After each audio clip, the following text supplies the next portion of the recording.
Kim Paulandia, hawak kamay na at sabay-sabay tayong ako Magbunyi. ang nagwagi. Ganon Correct. dapat. Pero syempre dapat One moment in time. Ganon. Ayan na. Kim Pao, nasupalpal ang mga bashers sa taas ng views ng bagong serye. Marami kasi ang duda sa kakayahan ni na Kim Chiu at Paolo Avellino na mapanatili ang kanilang hype. Kaya nang magtala ng pinakamaraming viewers ang pilot ng telecast ng serye na nasopla ng todo rito ang mga bashers. Ayan nga. So, nakita na naman, di ba, nag-post naman ang Dreamscape ng... Which is sinasabi nga nila, mas mataas kumpara sa naging pilot telecast ng ibang serye. Na part din ng Dreamscape. Yes. At dahil nga resourceful ang Kim Paulandia, mga solid, hinalokay talaga nila yung pilot telecast ng Batang Quiapo noong mga time na nagsimula ito. Unang inilabas sa ere. At bali mga 41 versus mga 6 viewers ang lamang ng Kim Anong Pao. 6 viewers? Kasi 3,471.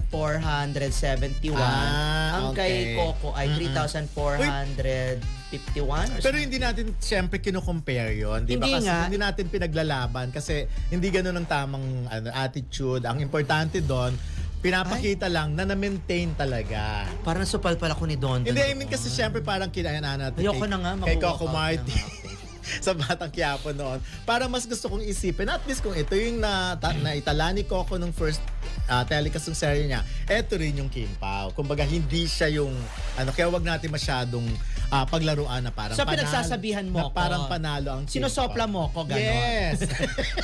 Ang point ko naman, Okay. ganito, hindi ko naman sila pinagko-compare. Ang gusto ko lang i-point na sumobra pa yung expectation sa Kim Pao sa telecast na inaakala natin, inaakala ng marami, lalo ng mga bashers.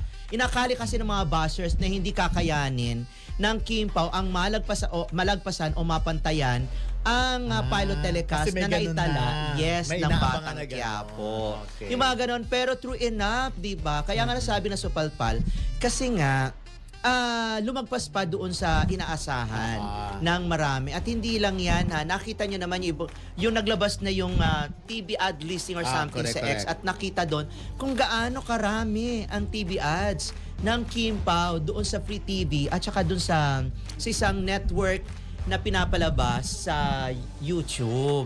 So, ibig sabihin, mas maraming mga advertisers ang nagtiwala sa appeal o sa Ng lakas o Kim sa Pao. power ng Kim Pao.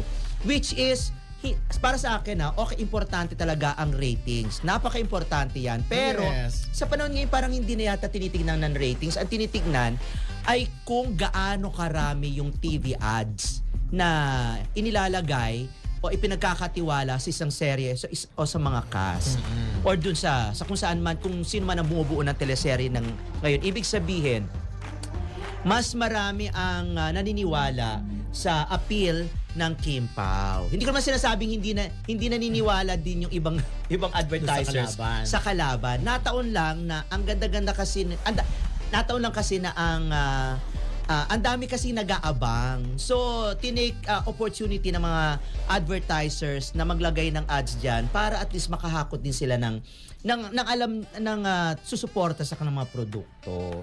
At dadagdag ko lang. At itong TV ads na to, hindi lang to pang isang araw, kundi meron yung contract na rin kasi yan kung ilang day o ilang months. Ilang months or ilang weeks, mga ganon. Hindi, ako naman, Hindi ba? totoo yan. Kala ko hindi. Hindi kasi hindi na ako masyadong... hindi rin? Hindi na ako masyadong sa ratings eh. Kasi yung ratings, uso lang yan nung competition ng dalawang station, yung mga giant station dati. Yung naglalaban talaga kasi wala namang ibang platform. Kung hindi yung local TV lang, mainstream TV. Eh ngayon kasi ang dami na eh. Kaya nga yung iba, hindi man manood dun sa local, like for example, kung ano man yan, mainstream TV na yan, sa ibang platform like yung nga sa YouTube, 'di ba? So mahirap nang pagbasihan ng ang ratings, hindi na ako masyadong believe sa ganyan. Mas naniniwala talaga ako yung sa dami na ng views sa iba pang platform. Kasi kahit tayo naman, may TV tayo, may cable tayo.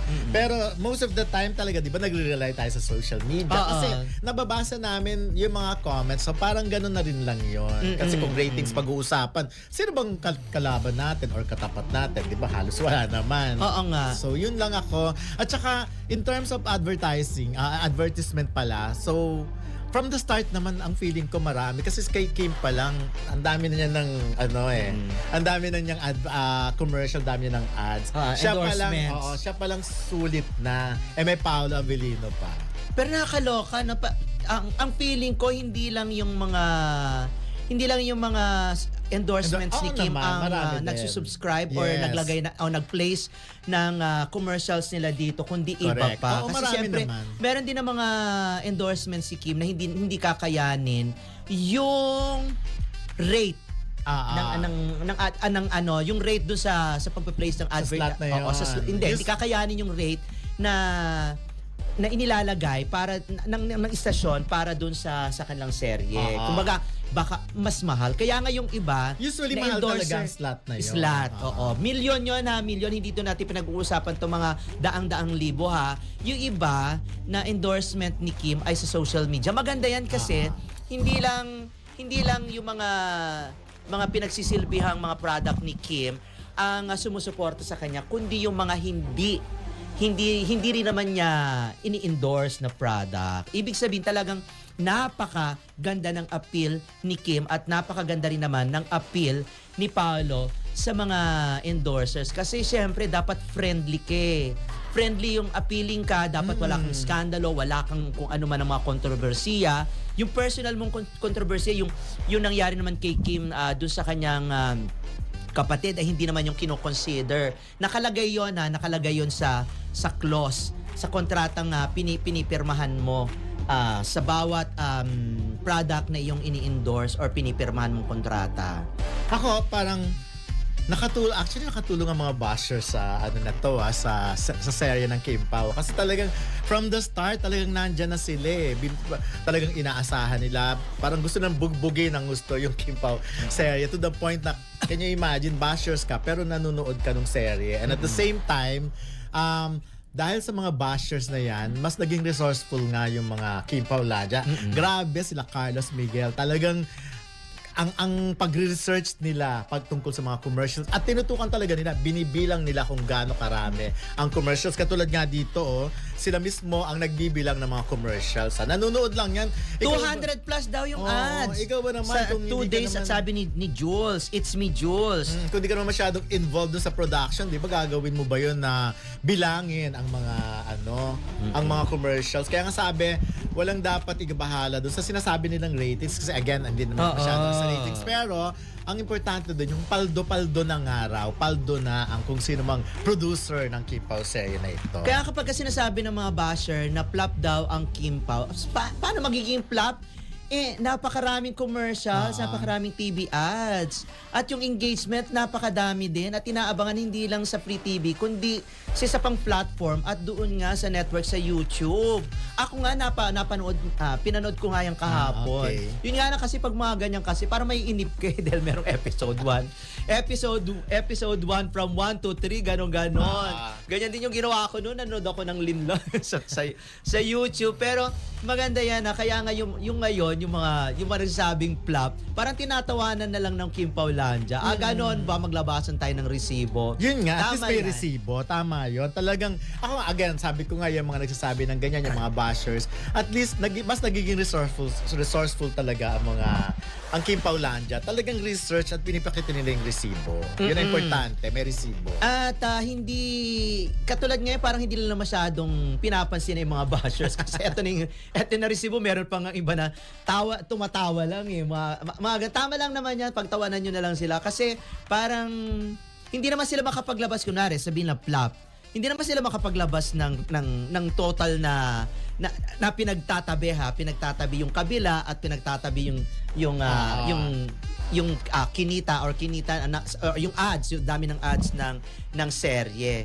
Kaya Congratulations! Congratulations, Kim At ang mensahe Paulandia. lang ng Kim Paulandia, hayaan ng maging violet, mag-violet ang mga bashers. Oo, sa yamot, sa inis. Sure, malatalong, di ba?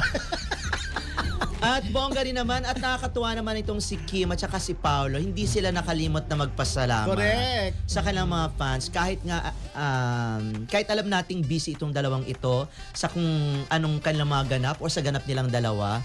At hayaan na natin silang dalawa na namnamin ang lamig ng France. Charot!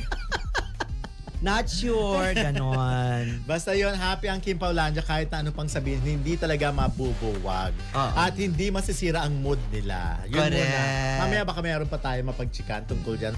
Mukhang tinutukoy mo ang bagong serye ni na Kim Chiu at Paolo Avellino, ang tambalang Kim Pao na ngayon ay pinag-uusapan ng maraming fans. Isa sa mga pinakabagong proyektong kinahuhumalingan ay ang series na Linlang, kung saan kapansin-pansin ang intense na chemistry nila at mas mature na roles kumpara sa mga dati nilang proyekto. Dahil dito, lalo pang dumami ang supporters ng Kim Pao tandem. Bukod dyan, may buzz din na magkakaroon pa sila ng upcoming collaborations, TV man o pelikula, kaya lalo pang excited ang fandom. Sa totoo lang, malakas ang dating ng balitang yan sa fans, pero kailangan ding tingnan ng maayos kung alin ang confirmed at alin ang hype lang. Base sa legit na reports, totoong may bagong serye sina Kim Chiu at Paolo Avellino na pinamagatang The Alibi. At hindi lang basta proyekto, nasa prime time slot na ito ngayon, 2026. Extended version pa ng series ang ipinalabas sa TV. Opinion ko sa issue, hype. 1. Deserve naman ang hype. Hindi na bago ang Kim Pao tandem. Nag-click na sila sa Linlang, kaya natural lang na excited ang fans sa follow-up project. Proven na kasi ang chemistry nila. 2. Mas mature na ang branding nila. Kung mapapansin, hindi na pa cute love team, mas intense, mas serious roles. Ito ang dahilan kung bakit pati casual viewers naa-attract na rin. 3. May halong fan speculation din ang ibang balita. Yung mga usap-usapan tulad ng susundan sa Paris or personal ganap nila, mostly fan theories o kilig content lang, hindi lahat confirmed. 4. Strategy din ito ng network. Pagkatapos ng success ng previous projects nila, series plus movie, logical na i-push pa sila bilang tandem. Malakas kasi sa ratings at online buzz. Maganda ang direksyon ng Kim Pao ngayon. May solid project plus organic fan support. Pero tulad ng ibang showbiz balita, huwag agad paniwalaan lahat. I-separate ang confirmed news sa haka-haka ng fans. Kung pag-uusapan itong bagong kinahuhumalingang serye ng tambalang sina Kim Chiu at Paolo Avellino, masasabing hindi lang ito simpleng love team hype, kundi isang interesanting shift sa kung paano tinatanggap ng audience ang mga tambalan ngayon. Una, kapansin-pansin na ang excitement ng fans ay hindi na lang dahil sa kilig factor. Oo, nandyan pa rin ang kilig, pero mas nangingibabaw ngayon ang appreciation sa acting at depth ng kwento. Simula pa sa Linlang, nakita ng audience na kaya nilang dalhin ang mas mabibigat at komplikadong roles. Hindi sila nakakahon sa traditional rom-com formula, at iyon ang malaking dahilan kung bakit mas tumatatak ang tandem nila. Kaya ngayong may bagong proyekto ulit sila, parang natural progression siya. Hindi pilit, hindi minamadali. Pangalawa, malaki ang papel ng social media sa pagputok ng ganitong klasing balita. Ang fandom ng Kim Pao ay sobrang aktibo, mula sa edits, fan theories, hanggang sa pag-a-analyze ng bawat eksena or interaction nila. Minsan, umaabot na sa punto na kahit maliit na detalye ay nagiging malaking issue o kilig moment. Dito nagiging tricky. Nahahalo ang confirmed na impormasyon sa speculation. Kaya may mga balita na parang sobrang laki agad kahit hindi pa naman officially confirmed. Pero sa kabilang banda, ito rin ang dahilan kung bakit lalong lumalakas ang ingay, organic na promotion mula mismo sa fans. Pangatlo, makikita mo rin dito ang pagbabago sa strategy ng mga networks at producers. Hindi na sapat na basta sikat ang artista. Kailangan may substance ang proyekto. Ang Kim Pao tandem ay parang example ng balancing approach. May chemistry, may acting credibility, at may projects na may bigat ang kwento. Ito ang dahilan kung bakit hindi lang fans ang naaabot nila, kundi pati casual viewers na naghahanap ng quality content. Isa pang interesanting angle ay yung mature love team image nila. Hindi sila nagsimula bilang typical teen pairing, kaya mas flexible sila sa roles. Pwede silang ilagay sa thriller, drama, o kahit morally complex na kwento. Ito ang nagbibigay sa kanila ng longevity kumpara sa ibang tambalan na mabilis na ma-typecast. Pero syempre, hindi mawawala ang reality check. Kahit gaano kalakas ang hype, nasa execution pa rin ang tunay na sukatan. Kung maganda ang script, direksyon at pacing ng bagong serye, tuloy-tuloy ang success. Pero kung mahina ang kwento, kahit gaano kalakas ang love team, pwedeng humina rin ang interes ng audience. Sa madaling salita, hindi sapat ang chemistry. Kailangan suportado ito ng solid na storytelling. Sa kabuuan, ang balitang ito ay nagpapakita kung gaano kalakas ang hatak ng Kim Pao sa kasalukuyang panahon. Hindi lang sila pinagkakaguluhan dahil sikat sila, kundi dahil nakikita ng tao na may kalidad ang pinapakita nila. At sa panahon ngayon na mas mapipili na ang viewers, malaking bagay yun. Kung magpapatuloy ang ganitong trajectory, posibleng maging isa sila sa mga tambalang hindi lang pang-hype, kundi pang-matagalan. Yung may impact hindi lang sa fans, kundi sa buong industriya ng PHTV. May ilang mas malalim pang angles na pwedeng idagdag sa usaping ito tungkol sa tambalang sina Kim Chiu at Paolo Avellino, lalo na kung bakit parang iba ang impact nila ngayon kumpara sa typical love teams. Una, timing nila ay sakto sa pagbabago ng panlasa ng viewers. Ngayon kasi, mas exposed na ang audience sa international series, K-drama, western shows, kaya mas mataas na ang standards. Gusto na ng viewers ng layered characters, hindi lang basta romantic leads. Dito pumapasok ang strength ng Kim Pao. Naka-align sila sa ganitong demand. Kaya yung success nila, hindi lang dahil sikat sila, kundi swak sila sa evolution ng taste ng audience. Pangalawa, malaki ang papel ng social media sa pagputok ng ganitong klasing balita. Ang fandom ng Kim Pao ay sobrang aktibo, mula sa edits, fan theories, hanggang sa pag-a-analyze ng bawat eksena or interaction nila. Minsan, umaabot na sa punto na kahit maliit na detalye ay nagiging malaking issue o kilig moment. Dito nagiging tricky. Nahahalo ang confirmed na impormasyon sa speculation. Kaya may mga balita na parang sobrang laki agad kahit hindi pa naman officially confirmed. Pero sa kabilang banda, ito rin ang dahilan kung bakit lalong lumalakas ang ingay. Organic na promotion mula mismo sa fans. Pangatlo, makikita mo rin dito ang pagbabago sa strategy ng mga networks at producers. Hindi na sapat na basta sikat ang artista. Kailangan may substance ang proyekto. Ang Kim Pao tandem ay parang example ng balancing approach. May chemistry, may acting credibility, at may projects na may bigat ang kwento. Ito ang dahilan kung bakit hindi lang fans ang naaabot nila, kundi pati casual viewers na naghahanap ng quality content. Isa pang interesanting angle ay yung mature love team image nila. Hindi sila nagsimula bilang typical teen pairing, kaya mas flexible sila sa roles. Pwede silang ilagay sa thriller, drama, o kahit morally complex na kwento. Ito ang nagbibigay sa kanila ng longevity kumpara sa ibang tambalan na mabilis na ma-typecast. Pero syempre, hindi mawawala ang reality check. Kahit gaano kalakas ang hype, nasa execution pa rin ang tunay na sukatan. Kung maganda ang script, direksyon at pacing ng bagong serye, tuloy-tuloy ang success. Pero kung mahina ang kwento, kahit gaano kalakas ang love team, pwedeng humina rin ang interes ng audience. Sa madaling salita, hindi sapat ang chemistry. Kailangan suportado ito ng solid na storytelling. Sa kabuuan, ang balitang ito ay nagpapakita kung gaano kalakas ang hatak ng Kim Pao sa kasalukuyang panahon. Hindi lang sila pinagkakaguluhan dahil sikat sila, kundi dahil nakikita ng tao na may kalidad ang pinapakita nila. At sa panahon ngayon na mas mapipili na ang viewers, malaking bagay yon. Kung magpapatuloy ang ganitong trajectory, posibleng maging isa sila sa mga tambalang hindi lang pang-hype, kundi pang-matagalan, yung may impact hindi lang sa fans, kundi sa buong industriya ng PHTV. May ilang mas malalim pang angles na pwedeng idagdag sa usaping ito tungkol sa tambalang sina Kim Chiu at Paolo Avellino, lalo na kung bakit parang iba ang impact nila ngayon kumpara sa typical love teams. Una, timing nila ay sakto sa pagbabago ng panlasa ng viewers.